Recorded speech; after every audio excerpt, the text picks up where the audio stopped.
श्रीयुता पदकमलं Shri Guru वैष्णवांश्च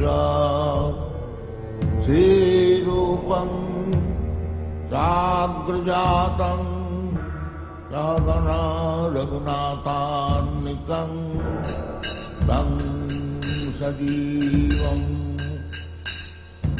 साद्वैतं सावधूतं परिजनसहितं कृष्णचैतन्यदेवं Shri Radha कृष्णपादान् सहगना Lalita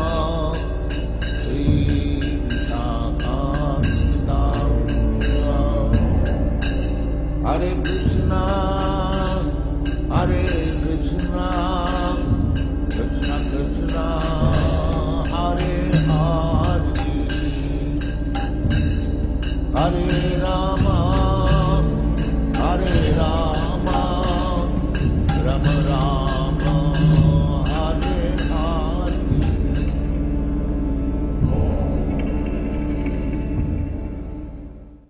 Aleister Crowley was born in 1875 into a wealthy brewing family. It was the height of the Victorian era, and his devoutly religious parents constantly warned him about the dangers of temptation and the terrible consequences of sin. His family were members of the Plymouth Brethren sect. Now, the Plymouth Brethren were radical Protestants. You might even say pathologically anti-pleasure. They believed in the literal truth of the Bible.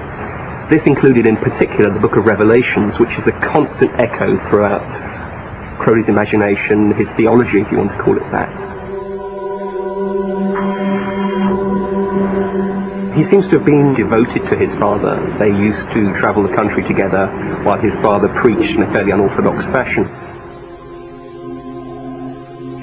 Aleister was inspired by his father's evangelizing, and his earliest ambition was to follow him and become a crusader for Christ. Then something happened that completely shattered his world. Crowley's father died suddenly, leaving Aleister, who was still only a boy of 11, bereft. His sorrow turned to anger. He grew to hate his mother, the church, and the pious tutors she employed to school him. Crowley became increasingly rebellious. He set about attacking the thing which had made his childhood such a misery.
Crowley heard an unearthly voice from over his left shoulder.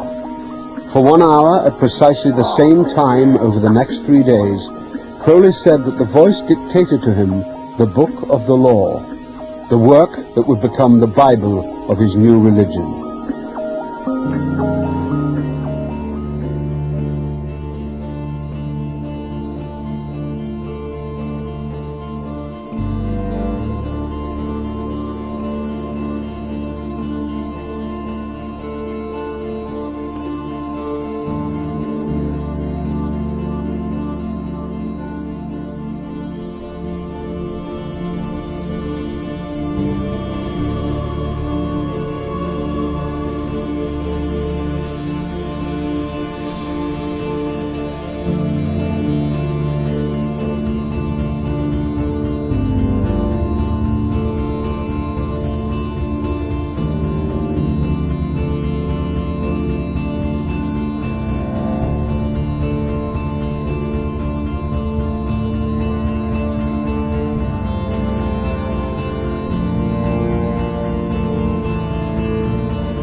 During the 1930s and 1940s, the OTO Lodge in California was headed by a brilliant young rocket designer called Jack Parsons.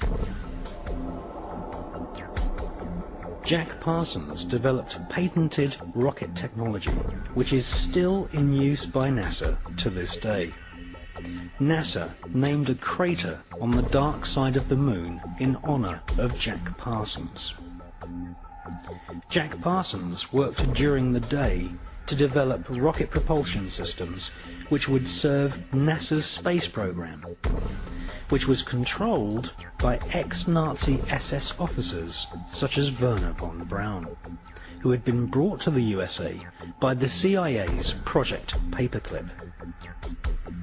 At night, Jack Parsons would hold sex magic rituals in his house in Pasadena and initiate fellow scientists at the Los Alamos Atomic Bomb Laboratory.